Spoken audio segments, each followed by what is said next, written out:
What up, my butthole breathers? How are we doing today? I am joined by a very special guest and friend, Dr. Beau Beard. He owns the farm, a practice out of Birmingham, Alabama. We're all about the South over here. So we are going to have a fun conversation today. So thank you for joining me. Yeah, thanks for having me. And I didn't know your posse was called the Butthole Breathers, so I Yeah. feel privileged to be part of that group now, No, I guess, right? you breathe in your butthole? I've definitely used that analogy with a patient. I would hope that that's a subconscious pattern for me by now. I know that's what I Well, we'll was thinking. I see. was like, You know? we should Yeah. know. We Yeah. were Yeah. just talking about as doctors we can talk about a lot of different things and we're passionate about so many things to help you guys, but one thing we're going to just focus on, at least for this session today, is just telling you all some patient stories and connecting the dots, and maybe it'll spark some interest in your mind of, oh wow, I didn't even think of that, or I didn't even think that could be related. And so to start us out, we're going to just jump into a case, like a real life case that Dr. Beau had, and we're going to just go from there and see what happens. Yeah. So call me out if I'm getting too nerdy on the doc talk, but so I thought this was a really cool case because it was somebody who's more or less had like migraines their whole life. You know, that's what they're telling me, which anybody that's dealt with migraines knows the game, right? You just a whole cocktail of different medications to help try to manage it, and it usually doesn't do well. And, you know, there's all these reasons that migraines can occur. So basically, to shorten this up, like we sent this person out for a full spine MRI to rule out some certain things. I was clean as a whistle. And she came back and, you know, Audra and I all know this from our world, but there's a silly little test if you're watching the video that you should be able to fit 3 knuckles in your mouth when you open your mouth. I know that sounds like butthole breathing and knuckles in your mouth, like what's this podcast about? But, you know, but it's a test, and that's one thing she failed. And if you look at this woman, we've joked around with her and told her this. She looks like she's been chewing on leather for about 5 decades. Like she's got big old jaw muscles, and she's just, you know, well-developed jaw. And, you know, I was just kind of laid it out to her and I go, hey, I don't know if we're going to have success with your migraines, but the thing that I think sticks out to me is like, you know, your jaw doesn't work like a jaw should. So we started working on that and, you know, doing some very easy stuff, you know, that a lot of different docs are doing in their clinics. And she starts saying like, man, my migraines are getting better. So I knew that wasn't the end all be all. So then, you know, this person has a little weight to lose. This person, you know, maybe doesn't have the healthiest diet. So then we started just going through the check boxes of lifestyle. And one of the first things with migraines that can be associated with is hydration. So we just brought up, well, how much water are you drinking? Do you use electrolytes? You know, we use like Element or Element T in our office. So I said, hey, let's have a little first aid kit. Yeah, I want you drinking water throughout the day, but if migraines are coming on, let's use some electrolytes and try to, you know, kick in the butt. We did that. And she goes, man, it's even a little bit better. So it's like these kind of scalable things. And the next thing was, well, hey, your mid back doesn't move. Awesome. Let's just do some easy stuff there. Comes in and she's like, it's even a little bit better. Then we started talking about breathing, which is what we led off with this in the podcast, and started talking about breathing and even tying into she has a little bit of anxiety. And then we gave her breathing drills to do before she goes to sleep at night. And, you know, if she's feeling anxious or if she catches herself clenching her jaw, that's her like default reset. And I actually just saw this patient this morning and we were talking about, you know, dietary things. She's on board. The cool thing is from a doctor side, like once people see that they can have benefits, they're kind of like, what else can I do? And then when they see that, you know, the ladder being climbed towards, you know, I guess if you want to say optimizing your health, I mean, she's all about it. And like her goal now is to get back to exercising, lose some weight. So I like when a patient gives me the ability, right? And I maybe have to earn that to kind of delve into the other areas of health, because I don't think anything is a standalone. I'm sure you'd agree, Audra, a standalone like musculoskeletal thing. We're a system of systems.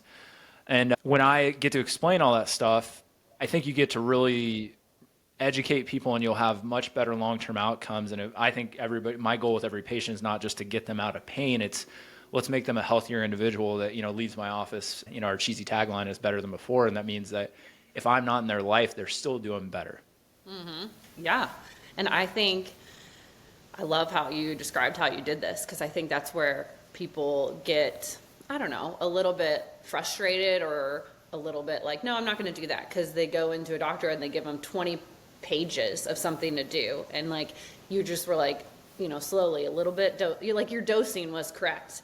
And it wasn't so overwhelming for the patient to be so stressed out of, oh my God, if I don't do all these things, I'm going to be in this miserable of pain. But yeah, like correct me if I'm wrong. Was she like, if it was a 10, the migraines with the first intervention, was that already down to a 5, or was it more like 9, 10, and you slowly each intervention took it down? Yeah, so her kind of entry to the clinic, lifelong, she's in her 50s, lifelong migraines. But what had happened was the month and a half prior to seeing me, she'd had a constant headache, which can be scary sounding to a clinician. And they were different, like they're on a different side of her head and they were constant. And she's just like, something's got to change. She's like, before I could take, Imitrex or something and like help it, she goes, nothing's helping. So she had reached also, there's this kind of interesting psychologic hurdle that sometimes people have to get over of like, man, I'm done. And I'm not saying that's all her case, but she was like, I got to do something. So she was coming in 10 out of 10, constant. And it was a slow trickle. Like it became, okay, they're less frequent, but still as intense.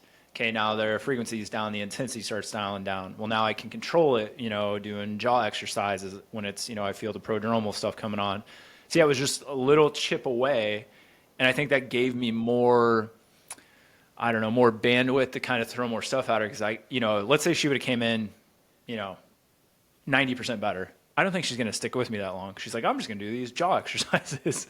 But the fact that we chipped away at it, she kind of saw like the continual progress.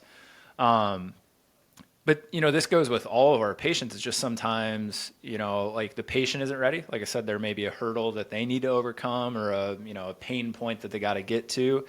And sometimes as a doc, we don't, I'll call myself out. I don't do a good job earning that person's bandwidth to dive into those other parts because I'm just so, Beau 2 years into practice versus 10 years in practice, 2 years into practice, I'm not taking my time and I'm trying to do everything today and, get everything I think needs to happen in 2 weeks. And that's, like you said, I tried to meet her where she's at and slow drip it, not to slow drip it for a business purpose, but like that's the best thing for her for sure.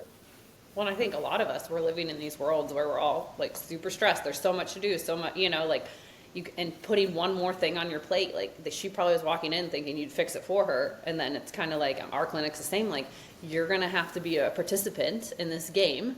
And we're going to help you and support you. But like, you're going to have to take a little ownership if you really want this, to get the edge and to succeed and to actually feel better long term. And sometimes these life changes, like you were saying, are uncomfortable. Like, I mean, the hydration thing, I don't know if you guys get this a lot, where like people look at us and they're like, well, I don't want to pee all day, or like, yeah, that's their main reason. Yeah. Yeah. and it's just like, Yeah. We have people that actually try not to drink because they know that they don't want to get it, which is crazy to me. I'm like, which again, we might have tips and tricks to help that with electrolytes and salt and stuff. But yeah, I have had people say, no, I'm not going to do that.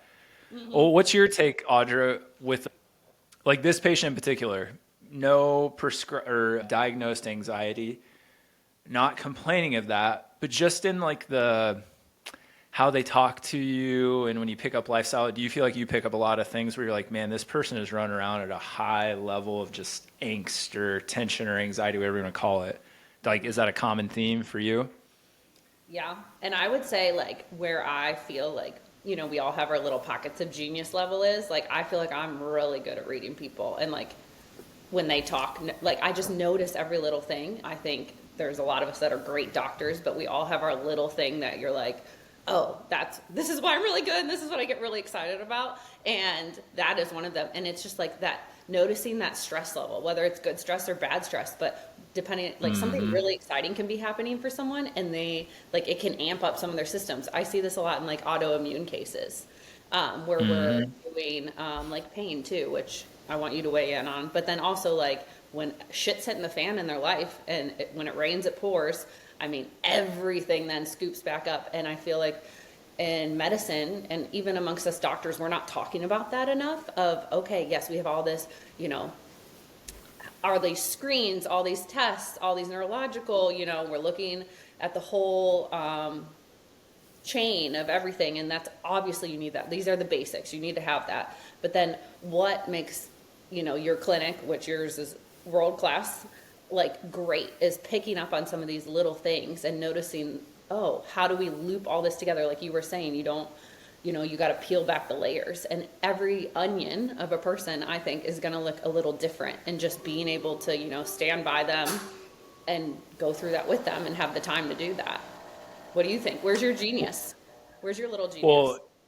so you earlier you said, what can seem so complex and like overwhelming for patients sometimes. And the interesting thing, I think, it's hard to kind of talk about, oh, what's your little piece of genius, but time and time again, like I think it is that integration. Like I think I'm really, really good at taking all of the data and then making it way less complex, but also do a pretty good job of picking the biggest like link in the chain that's missing or weak.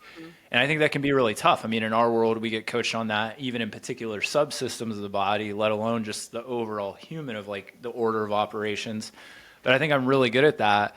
But that lends itself to, in our day and age, I mean, AI and you can get genetic testing and labs and movement screens and all these things, all the different tests, full body MRI, you can get all these things. Like for example, my mom has been going through this where, she does a concierge, primary care and they want to do a full body MRI, but she's got some of these really scary lab values that they're just like, well, we'll just retest that. And I'm like, the one time you have data where you're like, hey, let's go after it. They have all the tests in the world on this woman. And they're like, oh, let's just wait and see. And I'm like, well, where's action come into play? And I think that's what we're both saying is like, you can have all the data. You still have to be able to make a decision. And I don't know if AI is there yet or will ever be there from the actual decision-making component in the medical world. But I think that's what patients are desperately like reaching out for is like, yeah, we can wear Oura rings and all this stuff. And it's like, I think for a while people thought they maybe knew what to do with that. And now the more we know, it's like, ooh, what do I need all this information? What is pertinent? What do I take action on? And then it gets, then the other question becomes, well, what action is appropriate? So I see ourselves, and I know you are probably going to parallel this a bit, but we're kind of guides. Yeah, I think we have good skills, right? Hands-on skills and, technical skills, but you become a guide. And I think if you're a really good leader, guide, it's meeting people where they're at, taking the complex and making it more simple, and then, deciding what the best, action point is at that present time. And I think if you can do those well, whatever career you're in, you're probably going to do better than most. And in ours, it could be kind of, make or break for the case, I guess. Mm-hmm. No, and that's such a good point. And like, I think people are just looking for someone to be like, oh yeah, I'm overwhelmed with all this data, and like help point me in the right direction in a way that I can digest. My father has been having some big health issues, and what the frustrating part is it's like you go to this one doctor and they're like, well, this is out of our hands, so we're going to pass you to this person, and then go to this person, and you get all these tests and no one's putting it together, but everyone wants to put you on a different medication. And like, I'm like, isn't some of this stuff interacting like and causing these new symptoms? Yeah. And it's just like, it's been my frustration, and which I'm totally about. I'm not against our medicine. I think some of those interventions are definitely needed. I've sent people for surgery. I'm sure you have too. Like, I'm not against that. I'm not saying anything. But at the same time, there is no congruency, and everyone's broken up into like, I had another client before they found us. They went to the doctor for like carpal tunnel, right? And the ortho, and then they're like, oh, well, if you want to get your elbow looked at, you got to go to a different ortho. And then if you want your shoulder looked at, you got to go to a different one. And it's like, whoa, this is all one chain. And how about the neck? And Yeah. it's like, no, all of this is so connected together. And sometimes it's not needing the big surgery or the big drugs. Sometimes it's just as simple as like putting, like finding the weakest link. Well, my biggest pet peeve, I mean, we literally had a patient yesterday that, moved from Texas to Portland, has had different clinicians and specialists wherever she's went. Now she's here. And then what was interesting to your point, just to kind of highlight this, is she was on about 9 different medications, none of which were prescribed by the physician here, but got re-prescribed, right? They rewrote the scripts from the other docs, which gets really interesting when you're like, oh my gosh, like, so we kind of asked those questions, and we had the big conversation that you're kind of alluding to, is like the disjointed approach of the standard medical system. Even we're part of that sometimes. Like I'm going to refer you over here, which sometimes referral is appropriate, but sometimes you're also not necessarily punting, but it's like, you could have done a little more. You could have done something different with them instead of just immediate. But we try to, as best as we can, both legally and what we're able to from a skill standpoint, is be a quarterback for these people, is be at the center of care, help in triage, help make decisions, help lead and guide. And again, based on where you're at, if you're a chiro PT, I get all that you might not be able to do that. But that's what we're lacking. And that's, again, I'm not trying to knock the system, but if we looked at the drop in internal medicine specialists, I mean, it's plummeting because nobody wants to do it.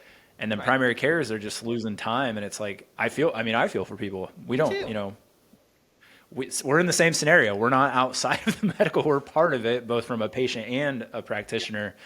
So it's frustrating, but you just try to do the best you can and not overstep your bounds from your scope, but also say, we have a pretty decent scope. So like, I want to use it, and that's one of our mentors, Dr. Brett Winchester, always kind of says, like, I'm trying to push the edges of what a chiro can do. And I think that's what he means. Mm-hmm. Absolutely.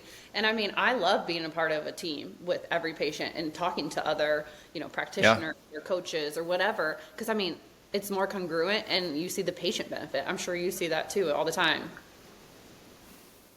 It can be tough, right? So we're usually low man on the totem pole. So sometimes you have to, I think it's kind of the same approach, right? You approach from our perspective, you have to kind of say, well, I'll meet the team where they're at, just like I meet the patient. So if you are expected to be low man on the totem pole, we'll be that low man until, maybe the perspective changed based on your results or, whatever.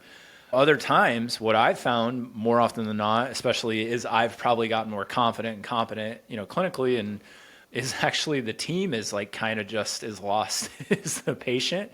Mm-hmm. And it's not like they're looking for somebody to come in and just sweep them off their feet and show them the way, but it's like, I think people appreciate your input. And I think that's what I'd like other clinicians, but also, patients out there to realize is like, I don't know who it is. It might be your dentist. I don't know, but like there might be somebody that's like trying to connect all the dots and help you be a better human, not just fix your jaw pain or help you with your foot pain or whatever it might be, and just say, well, hey, there's a lot to being a human and maybe I can't handle it all, but I can help like put a better perimeter around it and control it better.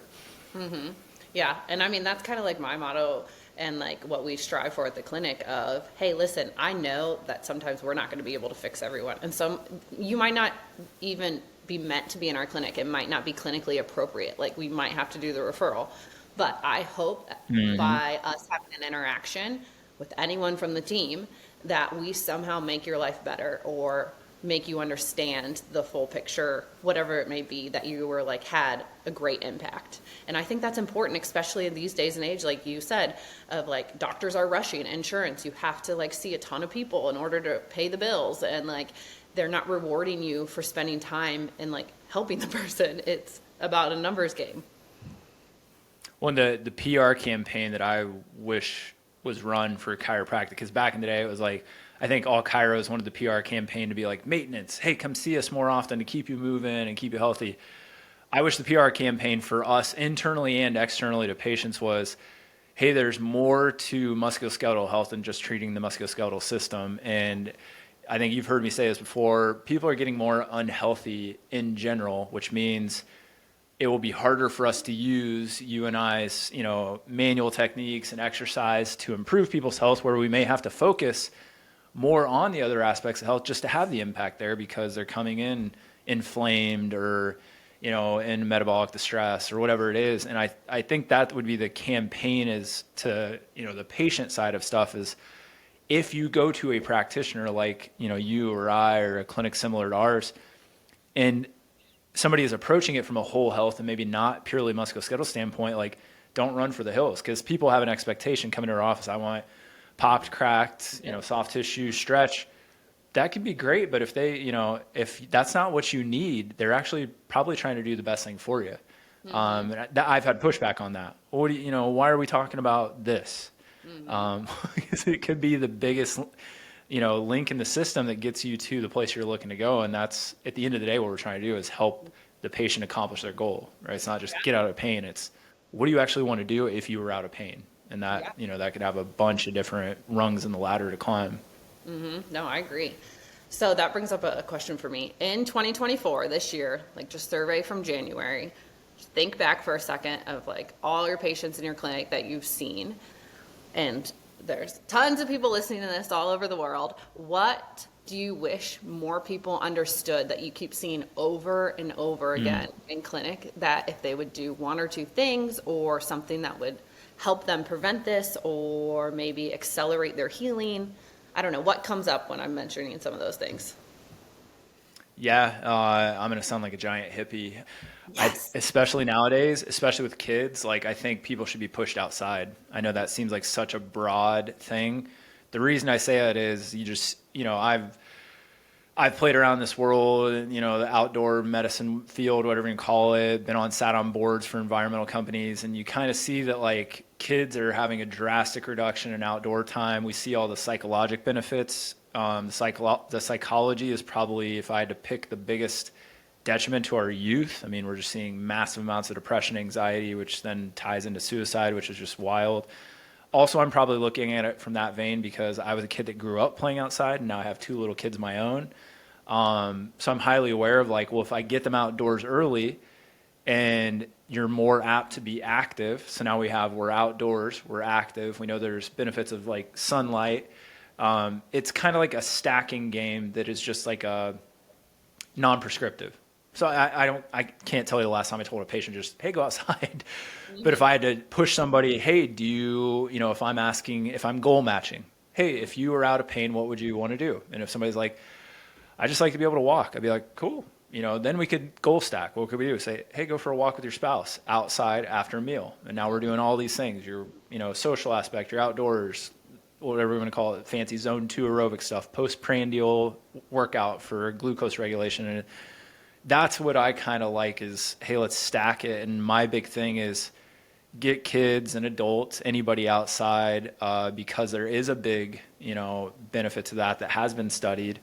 But also like if you don't do it early in life, we see that people don't do it later in life. And I mean, you and I are sitting indoors right now and we just, there's so many benefits to that I would just be like, let's go outside. And if you went outside barefoot and breathe through your butthole and walk around, cool. You're probably just killing it at that point. Oh my God, I love so much that you said that because we were on the same. Because yesterday, one of the things I told a patient, they're overwhelmed, stressed, whatever, there's a lot going on. And I said, the only thing I want you to do is every morning when you get up, just go outside and stand there for a second and take a couple breaths. And they're like, that's it? I don't have all this homework? And I was like, no, we're going to start there. And they're like, oh, I can do that. And it's just like the benefits, because they have no appetite. There's all these things going on that if we start there, we can, like you said, goal stack and add little things. Mm-hmm. But you're automatically, if you've ever done this, if you're listening, I talk about this in other episodes, but like go outside, get that fresh sunlight. Like there are so many benefits that if you do it for, what do you think? I saw benefits after like 10 days to 2 weeks, but it's just going to set yourself, you're going to win your morning starting out like that. Mm-hmm. When I think, kudos to, Andrew Huberman and all these people that, have really propped up some of these things we're talking about. But I also think that adds to the confusion, right? Like you see, we have sleep specialists. We have people that are talking about morning sunlight. We have people that are talking about specific hydration stuff. And it can go so far that people, I've been guilty of this too, is the stuff that is good gets turned into too complex of a thing. And then people just shut off. They're like, I was game, but then you like kept going with it. And I have to talk about, molecular changes in water and all this stuff. Why can't I just drink water? And you're like, I get it. So I think, again, I bring it back. I think our job is we have to understand at that level because that's our job. Yes. You will have certain people that want to understand at that level. But again, your job is it's just like getting my kid to eat healthy food. I'm not explaining why necessarily it's the best option for him. My job right now is to get him to eat it. Now, later, I need them to do that on their own, which means I have to educate them. But that's not, if I do that right now, they're just going to look at me like I'm an idiot and be like, I'm not eating that. And I think we got to realize, like with a patient, right, even ourselves, like, we'll strip the complexity away and actually get them to realize, oh, I do feel better. Just like if that kid eats that thing and like, oh, that is pretty good. That's the toughest thing because you can't just be like, it's good for you, do it, I said so. They're not your kid. They're not going to listen to you. My kid wouldn't listen to me if I said that anyways. But again, that's the prowess of a good clinician or anybody, somebody that's in the public eye that's maybe not a clinician that's getting people to do healthy things is, well, how do we motivate people? In our world, we know that the best type of motivation comes from within. So it's kind of getting that person or that patient or whoever to kind of say like, Yeah, I think that's a good idea. Now, how you do that? Million different ways. I I have, mean, that's different for every patient. right. And every patient might, like, not every patient that's going to be good for. Like, Yeah. you got to be able to pick and know the person. And like you said earlier, meet them where they're at and figure out what are the few best things or the one thing that you can start with that they're going to see benefit from and is going to be helpful. And I think that's part of the game, that there's no exact, I don't know, there's no exact formula to teach other clinicians that, I feel like, of just being able to read. It takes practice. Like, one of my favorite things to tell students is, they're like, what course should I take? What should I do this? Of course I have suggestions, but you know what I think you should do? Go sit Hmm. at the bar, or go sit at a restaurant bar and talk to people. Yeah. And because you need to start learning that. And I know you and I geeked out over this in Prague, of like learning Hmm. people and the cues and everything behind that. Because if you can't talk to your patient, or even if you can't talk to your doctor and communicate, like, it's going to be a little harder. So, I don't know. Especially, well, if we had to draw another parallel, I mean, if we talk about those maybe kids that are spending too much time indoors, what are they also doing? Not socializing.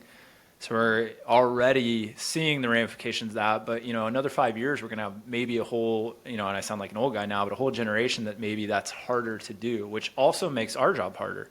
Because they may not be able to connect on where they have to put the first foot forward, it may be harder for us to connect with people like that. And I was kind of telling somebody the other day, this sounds kind of goofy now, but like, I was a business major in undergrad, and I was part of a business fraternity. Shout out to Alpha Kappa Psi. And they were like, what do you do in a business fraternity? I was literally like, you learn how to talk to people and present yourself well and meet people where they're at. And part of it was sales. But then I looked back and I kind of had to think about, well, what did you do? It was literally learning how to connect with people and, be in a scenario where you were comfortable and putting yourself out there where you were also uncomfortable. That's all it was. It wasn't like you learned how to do accounting or something. It was just the social aspect of working with humans, which really comes down to what we're saying, right? If you're going to be a good coach or leader, that's what you're doing. You're connecting with somebody, aligning their goals with your treatment or advice, and then walking them down that path over time. And if you have people that don't follow your guidance or, fall off, I mean, yeah, you're going to have cases that you don't help because of the technical, like you maybe didn't have enough skill for it. Hopefully that gets rarer and rarer as you get better as a clinician. But I'd say I don't know if you agree with this, most of my failures are probably the lack of rapport, connection, understanding, much less the technical, like, oh, I'm not good at that. And not because I'm the best in the world. I think you can have not awesome techniques, be a really good diagnostician, point low-level tools at something, and then be really good at the social aspect and kind of walk people down that path. Mm-hmm. So that would be the other thing I wish people knew is like, hey, like, people that maybe tout themselves as best in the world, they might be, but maybe they're not the best in the world for you. Like, you got to find the person you connect with and, is the best for you. What do you, for all the people who maybe have never been to a chiropractor, or still think we're quacks or whatever listening, but think it's funny that I say breathe through your butthole. What do you wish they knew more about us in our clinics, and like why to seek someone out that like has Yeah. our credentials? Yeah, it's kind of funny. You get into, I'm sure you've hit these milestones. You're like, I've known this all along, but why didn't I just make it this apparent? So, in our world, Gray Cook is a famous physical therapist that always says, hey, we need to look at people's movement or check it like a blood pressure, like you have a vital sign. One of the biggest things that we've known forever, you've known it, and I'm just kind of like, why are we not talking about this as much in our clinic? Is people, I wouldn't even call it maintenance care. I just want people to see me more often, whether I treat them or not, just because I can literally stay ahead of stuff or pick stuff up that they're unaware of.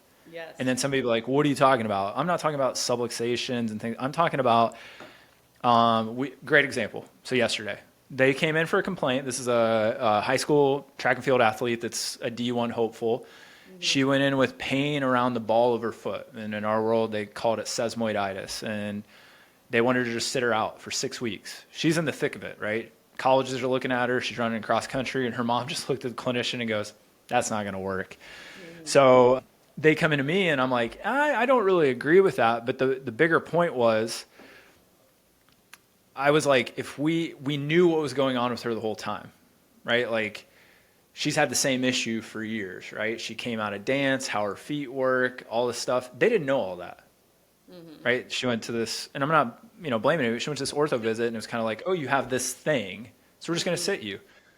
I've seen her for long enough, and luckily I have that pre-knowledge, like a pre-season concussion assessment or baseline, and be like, because I've done these assessments on you and know how you move, I can kind of correlate what you're dealing with now better.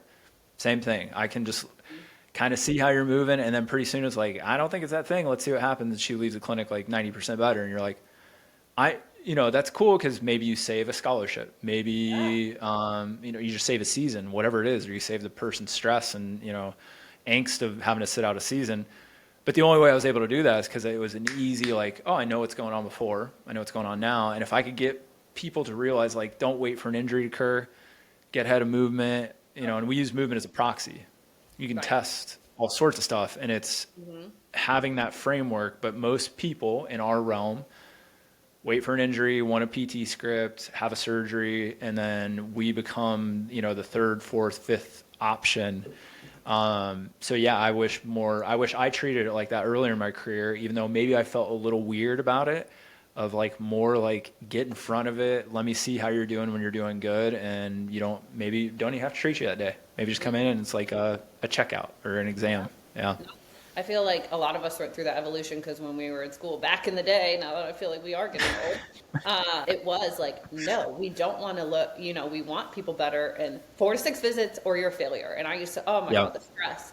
And then I had people my patients brought it to me of, hey, I feel so much better. I perform better. I can work better. I do better workouts. I can run faster. I'm able to do these races. I'm able to be more patient at home with my kids and my spouse. Can I keep coming? And I told them no at first. Because it was like, same. I felt so insecure. I was like, no, you're good. Yeah. And then when someone kind of was their CEO kind of said, no, this is what I'm doing. And they like dictated okay. And then I saw the benefits and like you were saying, that relationship or that I know Brett Winchester says this too, but like marriage, like this is kind of, like we're going through the ups and downs with you. And it has been incredible. Not only from like a body, but like you said, someone that knows your patterns or your inconsistencies and your full history and like everything before. It's easier to catch stuff or not make it happen at all. Well, again, if you put yourself at the center of that person's health, you try to look at the picture and like you can pick up different, 2 perfect examples of what we're saying. So I had an old patient that actually had to see a different doctor in her office because we're doing this podcast today, but I caught him in the lobby. And he goes, I don't get it, man. Like nothing happened. My back flared up. And I'm like, well, it can happen because of all sorts of stuff. Like, you're doing something different. You've been sitting more, lack of sleep. He goes, yeah, I haven't been sleeping much. I was like, I don't know if that's it, but it could be that. The other thing we started with my migraine patient that we were kind of connecting the dots. So to speak to hey, you're good. I don't need to see you for a while. I was trying to say, hey, let's go 3 or 4 weeks and see if you're still good without seeing me. And she just looked me dead in the eye. She goes, I'm coming in 2 weeks. And I was like, okay. I've learned my lesson before. I'd be like, no. I'm in charge a month. And she's like, I'm coming in 2 weeks. I was like, okay, cool. And that's because why? I'm leading her down the path. Now you could take advantage of that. That's not what we're talking about. We're talking about we shouldn't get in our own way and realize that seeing somebody more often is not a dirty thing. And if you do it appropriately, it is actually the best thing for the patient. Yeah, so like seeing people often dirty, hands in your mouth, breathing in your butthole. We're just continuing the theme. But just pick a sound bite and run with it on this one. It's going to be good. Yeah, it's going to be good. And you can see how much fun we're having. And speaking of that, we have come together and our partners and have decided to launch. It's called Blackjack Education. Speaking of fun, where we are teaming up and taking over the South for education. So this is doctors, trainers, chiros, PTs. What am I missing? Students. Massage therapists. Yeah. A little bit of everything. Host many courses over the years to come in Nashville. So you're going to get to have fun and learn a bunch and talk about some of these other topics like we've talked about today of like things I wish I would have known earlier on and all this stuff so that we can help each other out. There's room at the top for everyone. There's room for everyone to get better, to heal more people. Do you want to tell the story of how we came up with this? Yeah, so Audra and I, actually, we were in Prague last year at this time. We were in Prague with a big group, learning some fancy stuff at a really cool hospital over there. And every night, pretty much, in our hotel, we go to this casino where maybe we weren't, the most popular guests because we're allowed and we're from America. But yeah, that's what you're going to get more of at these courses in Nashville. And basically, we're just sitting around and we're like, man, we should do some fun. And Audra had in the right order, fun and education. We should do some fun stuff, around our area because I'm in Birmingham. And we said, man, okay, let's do it. And then we're like, what would we name it? We're like, something with gambling. And then, we're literally playing blackjack. And I think you were just like, what about blackjack? And we're like, go with it. So that's kind of the theme. And then we want to stick, and to be on brand. So yeah, we want the highest level educators coming to, play in Nashville, but we want to make sure it's fun.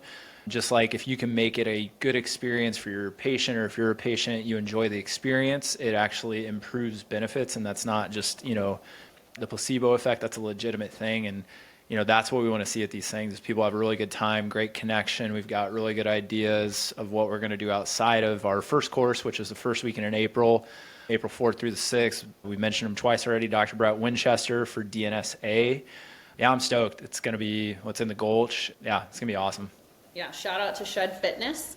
That's where they want to partner up, and they're letting us use their beautiful facilities. And like you said, it's in the Gulch, which is one of the little neighborhoods of Nashville. Easy to walk to Broadway, to Honky Tonk if you want. For more information, ask us any questions you want. Or if you want to listen to a lot of questions answered, we did a podcast on Dr. Beau's podcast, the Farmcast. We can link that in the show notes. And you can go listen to a little bit more detailed of everything we're talking about. But any questions, please don't reach out to me, but if from here, or Blackjack EDU on Instagram, right, is the handle. We'll link that too. And blackjackeducation.com if you want to go sign up for that course. Yep. And we are so excited. We're probably going to do another thing together, answering all the questions we get. And we want to know what you want. What is going to make the seminar, a hit? Or whatever for you. Game changer, man. We're going for big. We want to create something that's not being done, and I know that's hard to do in our realm because people host awesome courses and everything, and the course, might be the same, but it's that's what we want to do is how do we make it a better experience. So if you've got input, you just let us know, and we'll try our best to make it happen. Yes. Well, thank you so much for joining me today, and I hope you're not melting down there.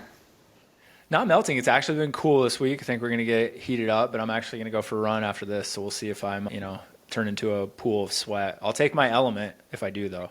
There you go. And don't forget to breathe in your butthole. And that's right. We will talk to you soon. All right. Thanks, Audra, for having me on. It was awesome. Toodaloo. See ya.